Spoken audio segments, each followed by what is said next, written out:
రాష్ట్రంలో దాదాపుగా 9 నెలలు కావస్తా ఉంది.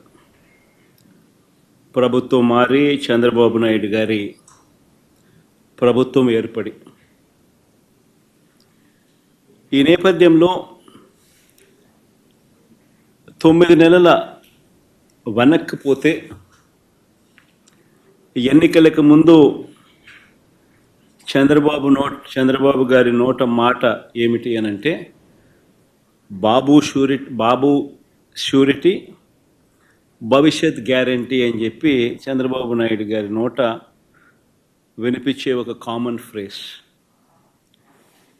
9 నెలల తర్వాత పరిస్థితి ఏమిటి అని అంటే బాబు షూరిటీ మోసం గ్యారంటీ. ఇది ఈ 9 నెలల కాలంలో ఇప్పుడు మనందరికీ కనిపిస్తూ ఉన్న ఫ్రేజ్.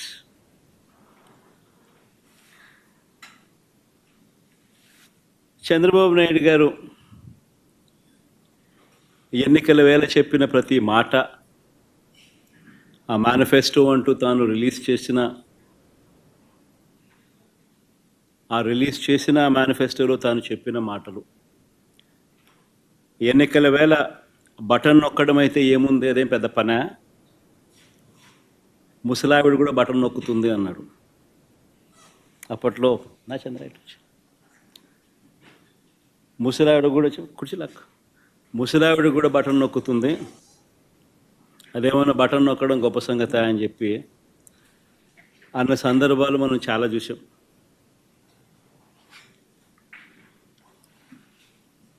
అంతటితో ఆగిపోకుండా సూపర్ 6 అన్నాడు, సూపర్ 7 అన్నాడు. ఏకంగా మేనిఫెస్టోలో 143 ప్రామిసెస్, 143 హామీలను ఎన్నికల మేనిఫెస్టోలో తాను చేర్చాడు. ఇంటింటికి దాన్ని ప్రచారం చేశాడు. ఎన్నికల వేళ చంద్రబాబు నాయుడు గారు ఆయన పార్టీ ఎమ్మెల్యేలను పార్టీ కార్యకర్తలను ఆయన చంద్రబాబు నాయుడు గారు ప్రతి ఇంటికి పంపించేటప్పుడు ఆ ఇంటికి వెళ్ళి ఆ ఇంట్లో చంద్రబాబు నాయుడు గారు మన మాటలు బహుశా ఎప్పటికీ కూడా ఎవరు కూడా మర్చిపోరేమో. చిన్నపిల్లలు కనపడితే నీకు 15,000, నీకు 15,000, నీకు 15,000. ఆ చిన్నపిల్లల తల్లులు కనపడితే నీకు 18,000, నీకు 18,000, నీకు 18,000. ఆ తల్లులు, ఆ పిన్నమ్మలు, ఆ తల్లుల అత్తలు, వాళ్ళ అమ్మమ్మలు, అంటే ఆ అమ్మలు, ఆ తల్లుల అత్తలు, వాళ్ళు కనపడితే మీకు 50,000 నిండాయి కదా, మీకు 48,000, నీకు 48,000, నీకు 48,000, నీకు 48,000. ఇంట్లో నుంచి 20 ఏళ్ళ పిల్లాడు బయటకు వస్తే నీకు 36,000, నీకు 36,000, నీకు 36,000. ఇంట్లో నుంచి రైతు కనిపిస్తే, కండువా వేసుకుని రైతు కనిపిస్తే నీకు 20,000, నీకు 20,000, నీకు 20,000. ఇది రొటీన్గా మనకు వినిపించిన మాటలు ఎన్నికలప్పుడు.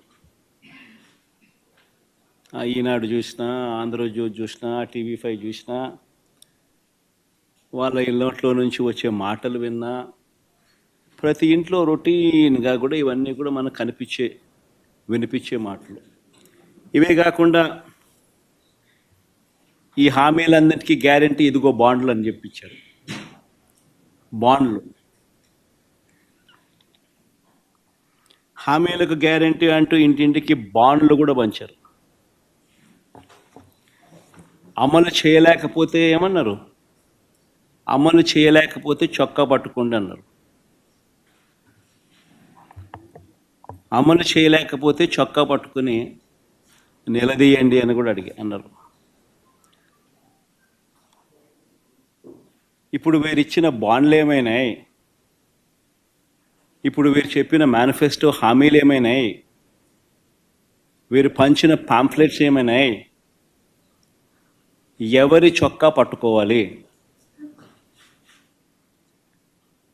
ఈ 9 నెలల కాలంలో చంద్రబాబు నాయుడు గారి పాలనలో మనం చూస్తూ ఉన్నది ఇది.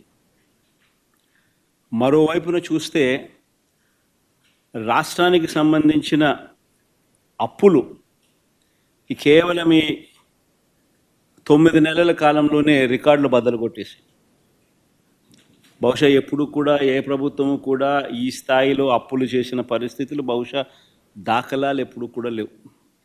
ఆ స్థాయిలో రికార్డులు బద్దలు కొట్టేశారు. 9 నెలల కాలంలోనే బడ్జెటరీ అప్పులే,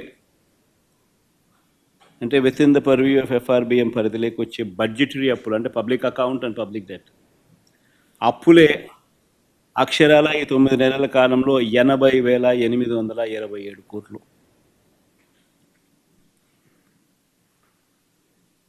ఇవి కాక ఈ 9 నెలల్లోనే అమరావతి పేరు చెప్పి ఇప్పటికే తెచ్చిన అప్పులు, తేబోతున్న అప్పులు, ఈ రెండు మరో 52,000 కోట్లు.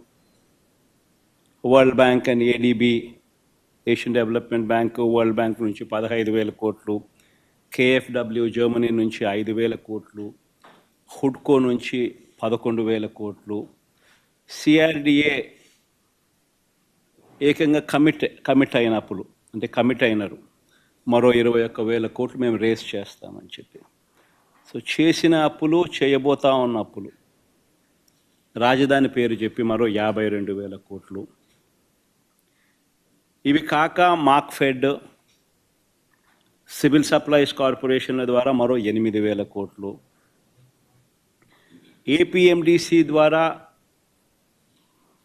తేబోతున్న అప్పులు మరో 5,000 కోట్లు. అన్నీ కలిపితే ఏకంగా తీసుకొచ్చి నా అప్పులు, చేయబోతున్న అప్పులు ఏకంగా 1,45,000 కోట్ల పైమాటే. ఇది నిజంగా ఒక రికార్డు. ఇది ఇంకో రికార్డు. ఎవరు బద్దలు కొట్టలేనంత పెద్ద రికార్డు. ఇన్ని అప్పులు చేసిన సూపర్ 6, సూపర్ 7 ఇచ్చారా? పేదలకు ఏమైనా బటన్లు నొక్కారా? అందరూ ఆలోచన చేయాలి. పోనీ కనీసం మా ప్రభుత్వం గతంలో అమలు చేస్తూ ఉన్న పథకాలు ఏమైనా కొనసాగుతూ ఉన్నాయా?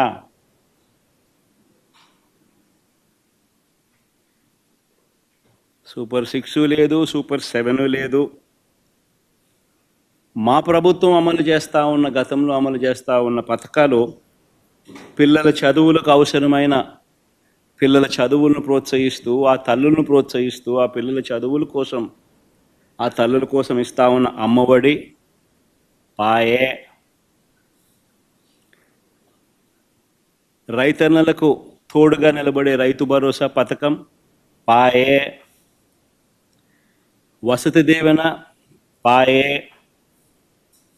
విద్యా దీవెన అరకొర, చేయూత లేదు, ఆసరా లేదు, 0 వడ్డీ ఆరోగ్యశ్రీ పూర్తిగా కూడా యగనామమే, వాహనమిత్ర, నేతన్న నేస్తం, మత్స్యకార భరోసా, కాపు నేస్తం, ఈబీసీ నేస్తం, చేదోడు, తోడు, లానేస్తం, అన్నీ గతంలో ఉన్న పథకాలన్నీ కూడా పాయే.